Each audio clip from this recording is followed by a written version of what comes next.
vamos a hacer el máximo de esfuerzo para que se escuche, ¿no?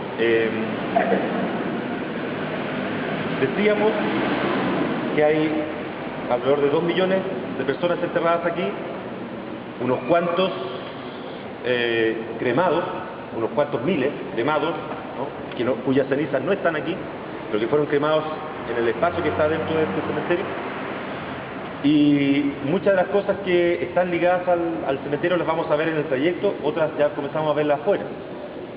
Pero hay una fecha en que el cementerio es popular en Chile y en muchas partes del mundo, y tiene que ver con el Día de los Difuntos, con el Día de los Muertos. Respecto a esa situación, a esa vinculación, José, Pepe les va a contar algo ahora. Hola. Hola. Lo que yo quería decirle es precisamente que los cementerios... ¿Pueden acercarse un poquito más? ¿Se pueden acercarse?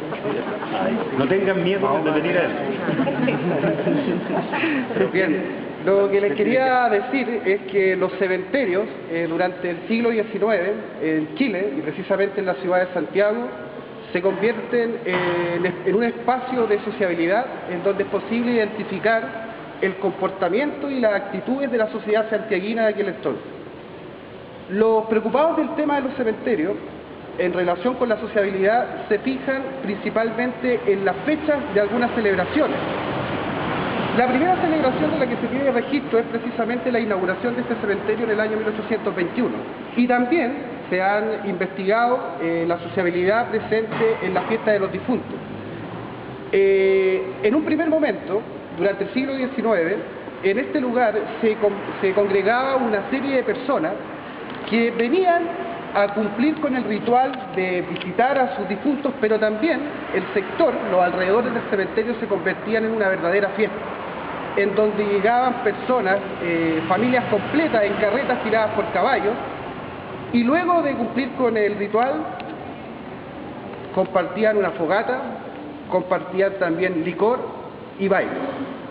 En un principio las autoridades de Santiago no reglamentaron estas situaciones, más las fomentaron, porque para el Día de los Difuntos se contrataban bandas de música que alegraban a las personas que se encontraban en torno al cementerio.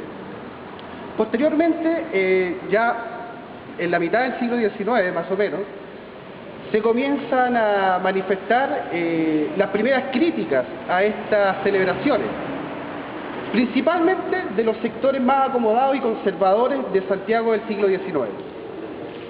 Las crónicas de aquel entonces nos permiten conocer cómo eran esas fiestas, y quiero ahora compartir con ustedes una de ellas. Dice de la siguiente manera: la espaciosa avenida de la Cañadilla que conduce al cementerio se veía el 1 de noviembre invadida por carretas llenas de hombres y mujeres engalanadas, que conducían consigo arpas, guitarras, damajuanas con licor, silletas, canastos llenos de fiambres, pedazos de estera y de alfombra, y todo cuanto había menester, no para honrar a los santos ni orar por los difuntos, sino para pasar el rato alegremente después de cumplido el sagrado deber de visitar el cementerio. Con tales preparativos y hechos en tan inmensa escala, las orgías se prolongaban hasta horas avanzadas de la noche, y los hospitales se llenaban de heridos procedentes de dichas orgías. ¡Oh, qué increíble! Ahora, cuando comienza a reglamentarse ya decididamente esta situación, los castigos contra las personas que cumplían primero con su deber y posteriormente pasaban a reunirse con la muchedumbre, esas personas que eran sorprendidas en ese acto eran duramente castigadas. Debemos preguntarnos por qué se comienzan a producir estas celebraciones, y Luciano hace un rato algo mencionó.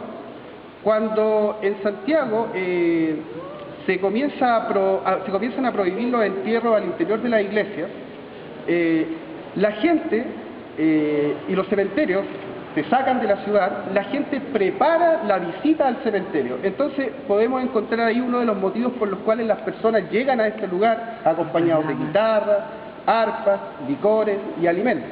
Visitan a sus muertos y posteriormente se divierten en también las ramadas que se instalaban en este sector.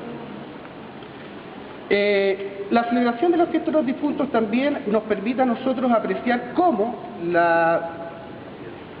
el grupo social más destacado, o los conservadores, por decirlo de alguna manera, de la ciudad, arreglaban sus tumbas. Esa era una tarea que le correspondía a las mujeres, mientras los varones se dedicaban a la conversación, mientras las mujeres más acomodadas de Santiago arreglaban su tumba y que tenían como premio que algún periodista pasara y retratara, ¿no es cierto?, la tumba que posteriormente, ¿no es cierto?, aparecería mencionada en el diario del día siguiente. El adorno de las tumbas eran verdaderas competencias entre las familias de aquel entonces, por quién tenía la mejor y la adornaba de mejor manera, porque eso le daba prestigio social. La Iglesia durante el siglo XIX va a comenzar a criticar duramente esta actitud de las clases más acomodadas, que se supone que son las más conservadoras y católicas de aquel entonces, porque la Iglesia decía que se estaba perdiendo el verdadero sentido que tenía la celebración de las fiestas de los difuntos.